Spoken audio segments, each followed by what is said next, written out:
Hello, this is Sarah Marisha White, and this is my new podcast, Our Bodies Will Be Dirt. Tune in to the mind of an artist, land steward, healing practitioner, and warrior for liberation as we talk about life, death, and the liberation of our bodies in between.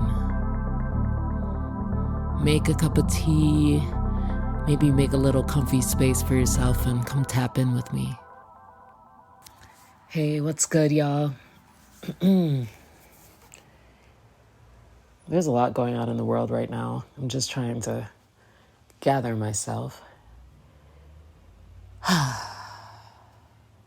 Yeah, it's taking a breath. Welcome back. It's been a minute. It's been a few weeks. I feel like I keep waiting until I feel confident about what I want to say. And I don't think that's what this exercise is for me. So it's kind of like do it scared, do it unsure, just do something, right? And that really mirrors a lot of what I'm feeling about what's going on in the world in general. It's easy to feel like you want to get it right, or you want to be prepared, or, just need a little more time to perfect a skill or perfect some language, or, just feel more powerful in a stance or in the way you're perceived. I'm trying to demolish all that, rebuke all that. So I'm just going to come as I am today and talk a little bit about some things that I've been just processing, percolating. I've still been going to church. I think now, I've been going since February. And there's a lot of different things that have unfolded and changes I've made, but not necessarily in a way where things are really more clear or easy for me. I'm just kind of committing, putting my heels in the sand on continuing walking this path, because I've walked so many other paths. And my resistance to this path has revealed how much I didn't know about what it means to, I'll say, follow Jesus. Let me be really specific. And part of what has been, there's been a lot that's been challenging for me. I've gotten rid of a lot of things that I liked. I've removed myself from certain spaces, which means alone a lot. I've been leaning in to other spaces. This week specifically, I went to a Tuesday night church, a Wednesday night Bible study, and Sunday afternoon church. That's the most church I've been to in 1 week since I was probably a child. And I think I keep waiting for my efforts to meet me with some sort of relief or some more clarity or answers. And it's just ironic because that's not what's happening. I'm getting forced to even more surrender more. And definitely it's uncomfortable.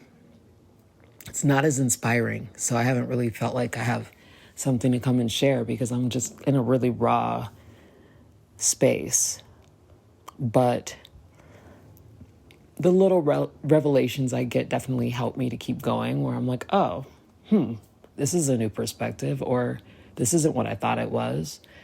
Today, something that Pastor Blair was sharing was how Jesus was a disruptor.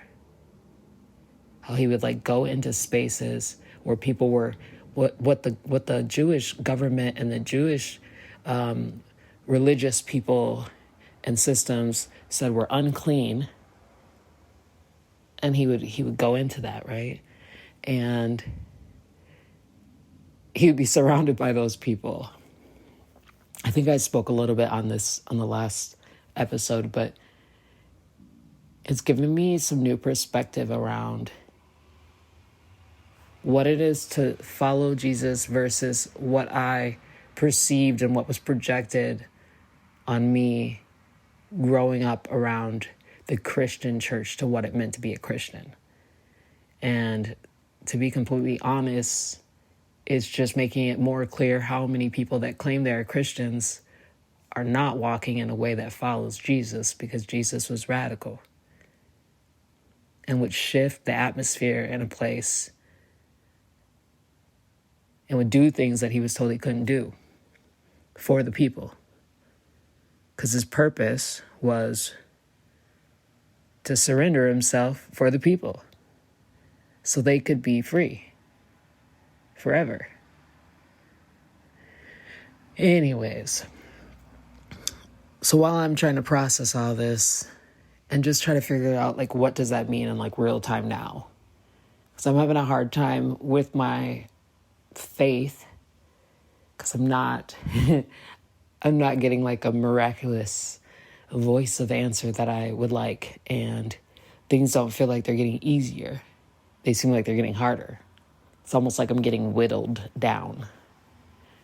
And I hear a lot of people's testimonies about their walk with Christ and their walk with God, and they have this, like, oof moment where everything shifts and they have a testimony, but I'm like, man, I feel like I'm years off.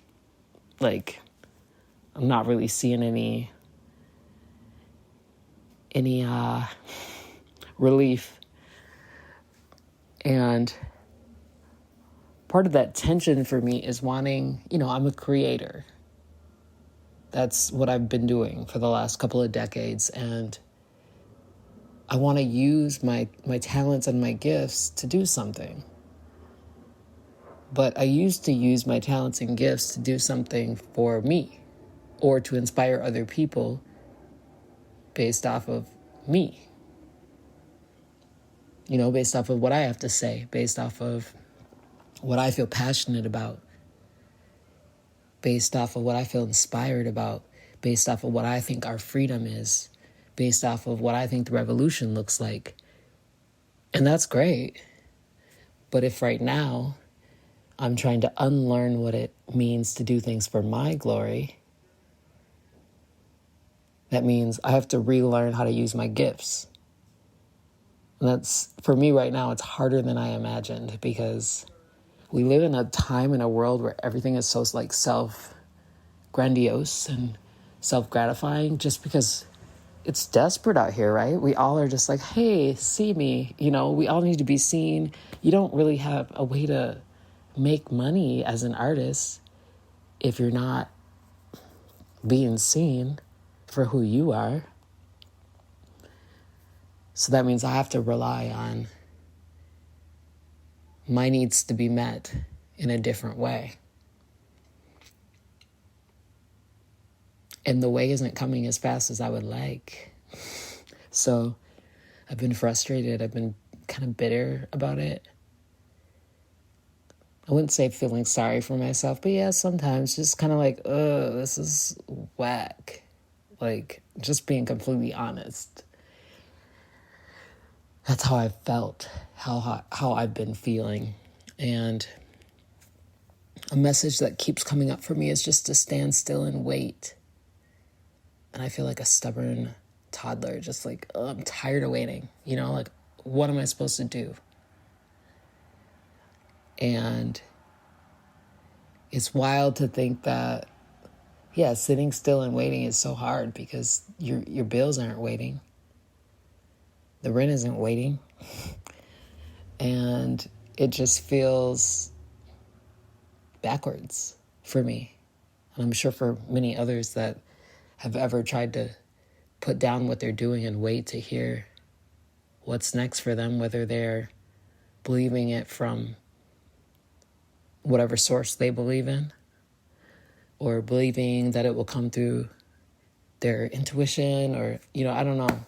I don't know, like, exactly where everybody gets these clear answers from, but mine is murky right now. I give thanks that it has had me really, like, in a more quiet listening space. but it gets frustrating around certain times of the month when everything's due. I've definitely had, in between the last episode and this episode, had some really high notes where I'm like, oh man, I'm getting some messages, things are moving, and then, yeah, everything that goes up comes down. So right now I feel like I'm back in a wilderness place, kind of.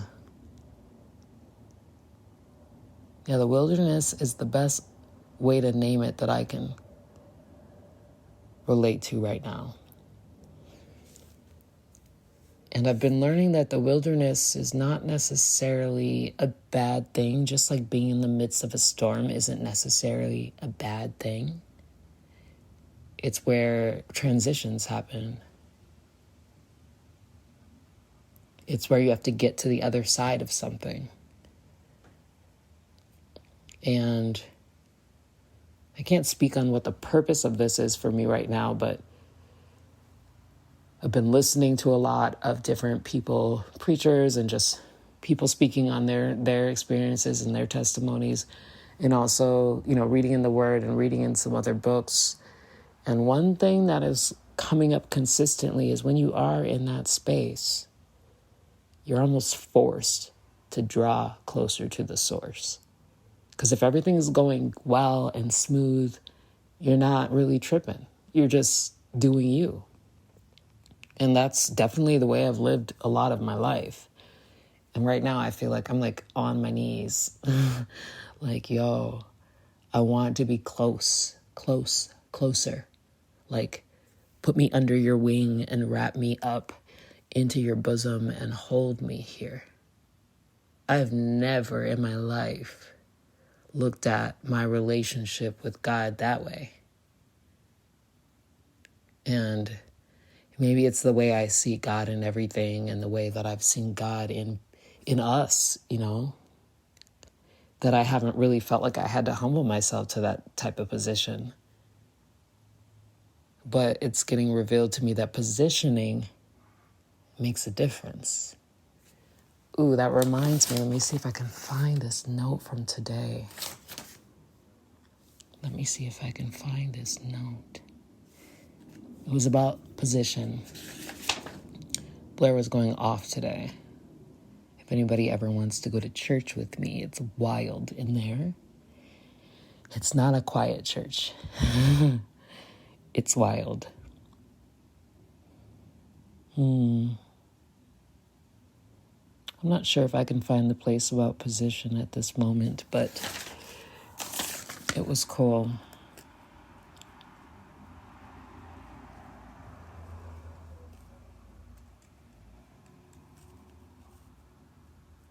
Yeah, I guess I don't know. Anyway, if I find it, I'll mention it later. But yeah, just thinking about getting into a position where I need help. And being okay with that. Being like, okay, this is where I'm at right now. Meet me here. Show me. Because I can't use my own mind in this positioning to get myself into a different situation. I could try, for sure. It's not working for me. So I've been humbled to a place of craving new positioning and just being okay with it. I saw this interview with Vic Mensa with B. Simone. I think the podcast is called Let's Try This Again. I was watching it on YouTube. I always like the visuals. Number one, they're both nice on the eyes. But I just like to see people talking sometimes. But, he was talking about this book. And he mentioned The Game of Life and how to play it. And I went to look at my bookshelf, and I've had this book for years, and I've never read it.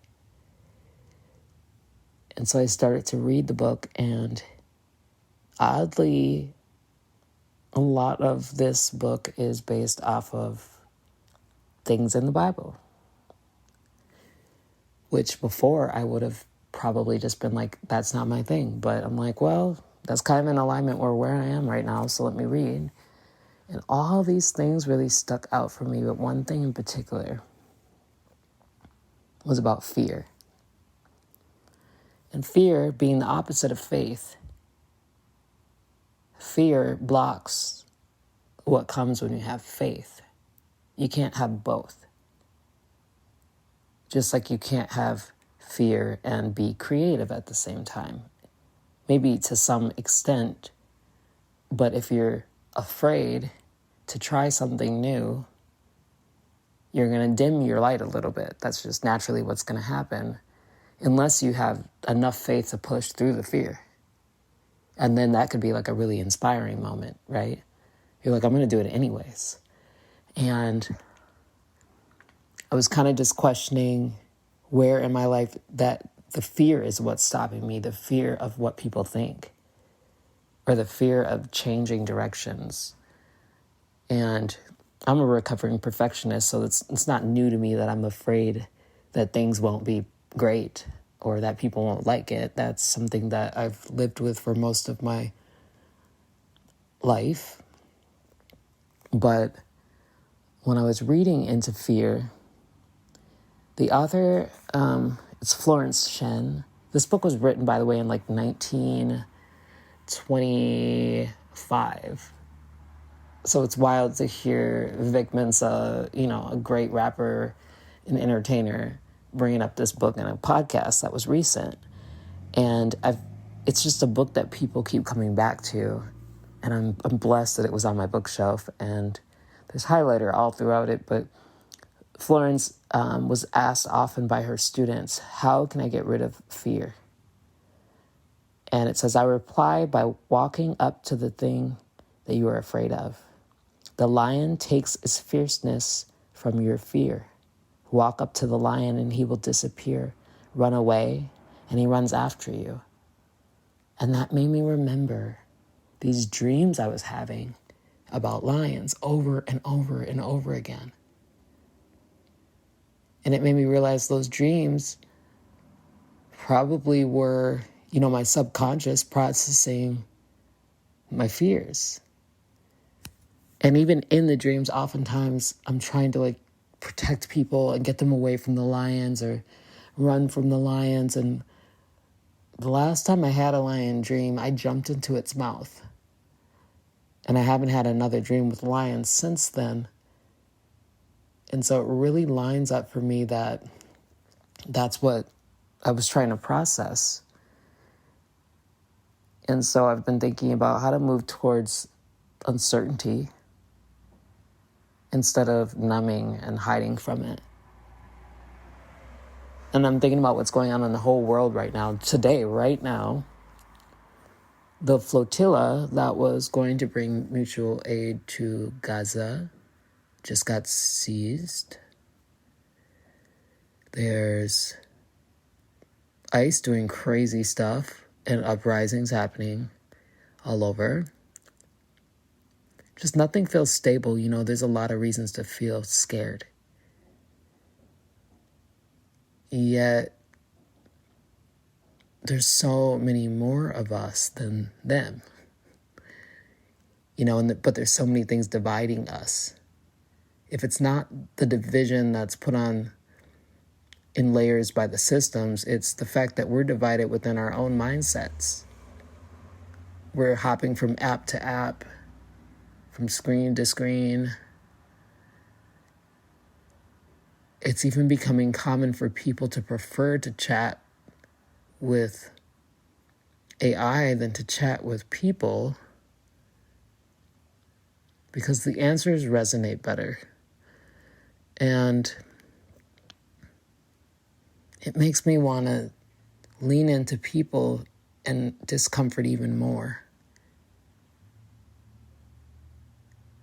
I don't feel like I have a lot of people right now I can lean into, but the few that I can, what a gift. It really has been a gift to just be more vulnerable and be closer with folks. Another thing in the book that really stuck out for me is talking about the power of the tongue. and using your words to just really bring discernment and intentionality into the way that you are moving around. And it could be little things. Like, I keep catching myself saying little, almost like curses on my life. Or if I'm in a room with folks that are talking about someone, adding on something, when I'm like, man, I just got done spending the whole morning working on having a certain heart posture, and then just jumped in. It's just natural, because I've practiced speaking a certain way for so long, or I'm around people that speak a certain way. And in the book, I think they were also kind of quoting something from the Bible, but I don't have that direct quote, but it just said, curses like chickens come home to roost. What you say, it comes back to you. Just like what you do comes back to you, like boomerang effect. It might not be right away, but it might come at a time where that's not what you need. And it's just something I want to practice. And when I say practice, every day is a new practice. Every day I have to try again to really be intentional and be mindful about the way I speak about myself, to myself, about myself to others, and about people around me, including, and this is sticky to say for me because, I am not down with a lot of the things going on in the world right now. And the things in the past, the things that have been done to my ancestors. I'm very, I wouldn't say left, because I feel like even left is lazy feeling to me. And I don't think I can, I'd say I have a radical mindset about stuff, but I feel like more of a disruptor type, where I'm like, nah, we're not standing for it anymore. We're done with that. So when I see people in uniforms, I have a lot of words that I would like to use. And I'm trying right now my best just to, put my body into action where I can, to watch out for people I care about, and to keep building on what I'm building on right now, because that is a place to rest away from what's to come. Because you have to be really in denial if you don't know that things are going to escalate. And I hope and pray everyone takes care of themselves and, not prepare yourself in an anxious, paranoid way, but just stay awake. Watch things that are happening. Find people you can lean into. And I'm in some spaces, I even work in some spaces where it's just like the privilege is so high that they really don't even have they don't have a pulse on what's really going down. But I come from a people that know it in their blood, that know it in their body.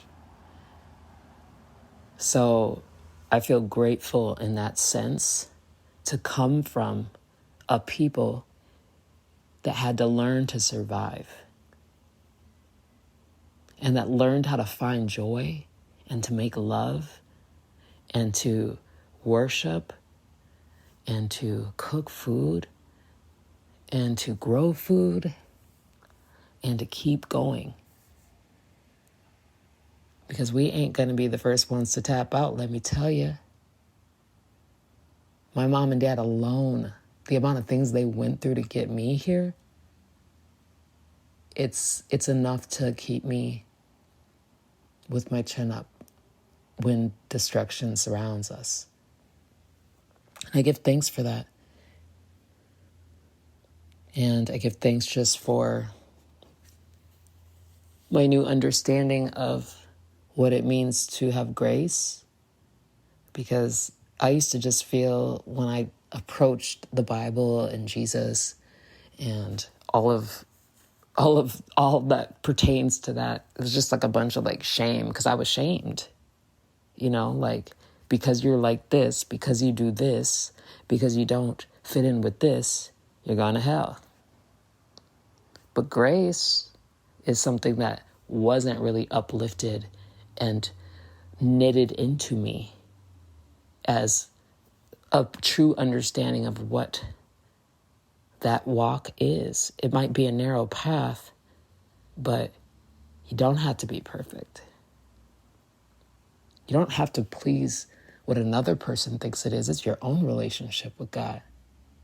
But you do have to lean in to figure out what God is for you. And yeah, I won't even say more about that, because I don't want it to come off as me saying anything about anyone's choices. I'm saying for me, I've gotten a new conviction that I was unaware could exist inside of my body. That's changing the way I walk. It's changing the way I talk. It's changing the spaces that I'm in. And it's changing my position. It's changing my position. Because the way I was doing it before was not, I've always been spiritual, but I always haven't lived with the same reverence for God. I wasn't really tripping about God. So if that's my testimony, shoot, maybe every week, every time I speak, it's like there's another one, because I haven't even gotten into the depth of the things I was doing the last few years. That's going to be for another time. But I was just mostly checking in just to stay somewhat consistent, to say I don't have all the answers. I don't think I ever will. I'm just curious. I'm just trying to draw closer and learn what it means for me, and learn how I can use my gifts to change the world in a way that isn't just for my glory, and in a way that can really make an impact, and in a way that can really show people what a love so big, so big, that it would be completely beaten to death just so everyone could be clean. What kind of love that would radiate from that. And yeah, it's touched my heart. We all know I'm already a big heart toucher, feeler. I feel things. And yeah, I don't know. I'll end it at that for today. I'll try to come back again a little bit sooner. But I just my words aren't clear right now enough. I feel like I'm in a haze and still in a tomb, like in a searching place, in a quiet place. So I send you love. I hope you're well. We've got finally some food in the ground at the land, despite not having a tiller, despite not having a bathroom, despite not having a budget. Just our body's doing the work. It's a beautiful but hard physical process. It's very emotional, but it's also so beautiful to be out on 40 acres of open land with birds flying around, and there's been some snakes. There's a small deer that's been running around. It's been so wild.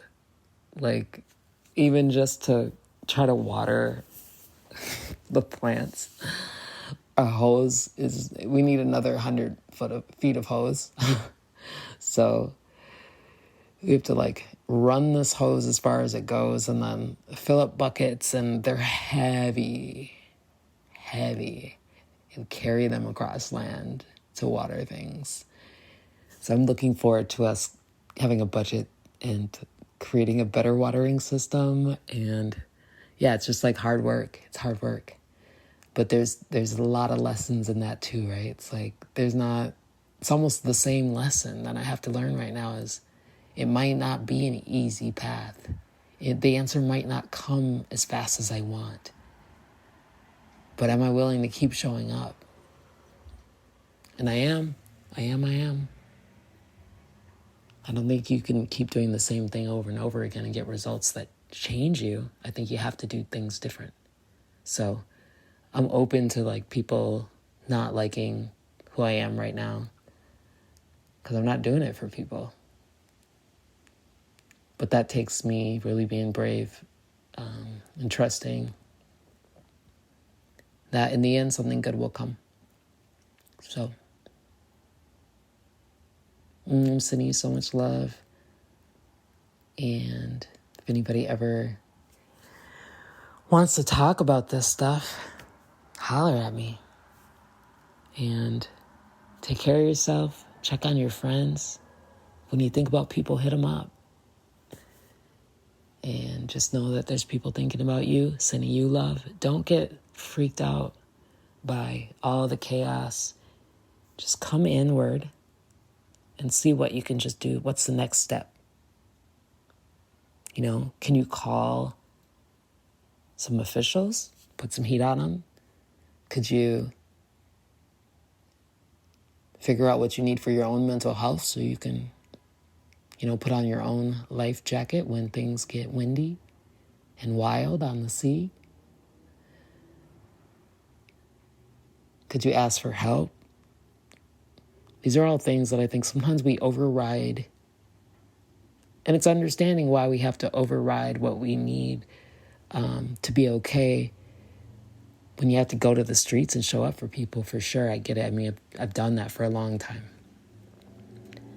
And I've been really overwhelmed just like trying to make it through the day. So I see the importance of spending some time each day taking care of and checking in on yourself, and then doing what you can do to help someone else. And for me lately, sometimes that means I'm getting up at like 6 a.m, and I'm not a morning person, let me tell you. But just so I have enough time to do the things I need to do. That might be like crying, journaling, reading. It takes me sometimes hours to want to exist in this world. But then when I'm done, I'm like, all right, bet, let's go. What can I do? And so today, this was something I said I was going to knock out and stop procrastinating. So here I am. I love you, appreciate you. Talk to you soon. Peace.